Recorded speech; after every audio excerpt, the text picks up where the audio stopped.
Raw Sports Talk. I'm Chris. This is going to be an NBA edition. In this NBA edition, we are just going to be talking about the Brooklyn Nets. And it seems like if there's ever a team that is creating an NBA 2K roster, it's going to be the Brooklyn Nets. This team, talent-wise, is putting any Golden State Warriors team to shame. Even the Miami Heat teams with LeBron James, they are just going out and pretty much signing everyone. Or everyone is getting bought out or not playing to the best of their abilities and getting released, and then suddenly somehow landing on the Brooklyn Nets. Their center slash power forward now is LaMarcus Aldridge. With Kevin Durant, they've got Jeff Green, Blake Griffin, James Harden, Spencer Dinwiddie, Nicholas Clayton, Chris Chiozza, Joe Harris, Kyrie Irving, Alize Johnson, Tyler Johnson, DeAndre Jordan, G. Perry, Landry Shamet. There's just so many guys on this team. When you start reading it, it's just like it's an all-star team, especially when you get Aldridge, Blake Griffin, Kevin Durant, James Harden, Kyrie Irving, and DeAndre Jordan, although he's not what he used to be. So now, granted that they just built this super team, and I can't even really say they built this super team, they kind of just lucked out and had some of these players fall into their lap.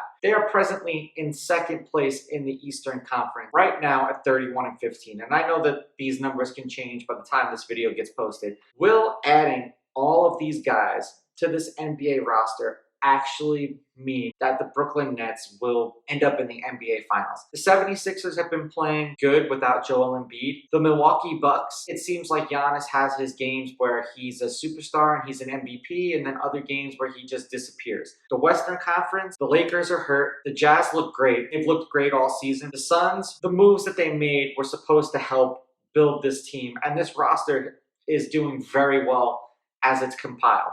Then you've got the Clippers in third, the Lakers in fourth. The West is always the tricky way because it's what team is just going to be healthy at the right time. The Eastern Conference past, 10 years has kind of been whatever team LeBron was on was going to be the team that you could pencil into the NBA Finals, and then it was just everybody else. As of right now, if the games ended or the season ended today, the Brooklyn Nets will be playing the Boston Celtics. And if you want to talk about, regardless of the fact that the Celtics have a 500 record and they're just this season, Boston Celtics always have been a thorn in the Brooklyn Nets side. And I know that we could say that the Brooklyn Nets weren't always this super team that they are right now. And for all intents and purposes, they may end up finishing the season with the best record of the league. And then they get, if it was right now, the Miami Heat. I don't think that this team, as it's presently constructed, is going to win the championship this season. And a lot of people are going to look at me like I'm crazy because when it comes to the postseason, guys like James Harden have a history of disappearing. Kevin Durant was an MVP. Kyrie Irving should have been an MVP on that Cavaliers team with LeBron.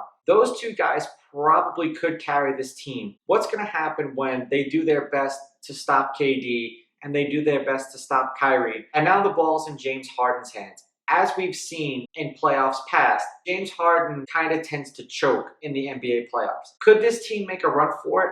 Absolutely. Will this team end up in the Eastern Conference Finals? Most likely. Who will they play? That'll be the interesting story. But we've seen dominant teams like the Milwaukee Bucks last season get knocked off by a team that just got hot at the right time. So chemistry with the team has just as much to do with the superstar talent around them. Were the Lakers last year the most talented team in the NBA? No. Did they happen to get hot at the right time? Yes. Did the right teams happen to knock off some of the more talented teams for them? Absolutely. That's why we love watching sports, because things like this always happen and there's always a Cinderella story. Now, I could see the Brooklyn Nets in the NBA Finals playing against one of the Western Conference teams, but I don't think that they're going to ultimately win the finals this year. Let me know what you think of the Brooklyn Nets in the comments below. Don't forget to like and subscribe to my channel. Follow me on Instagram at Raw Sports Talk. Follow me on Twitter at Raw Sports Talk 1. I'll catch you guys in the next episode. I'm out. Ooh, baby, I like it raw. Yeah, baby, I like it raw.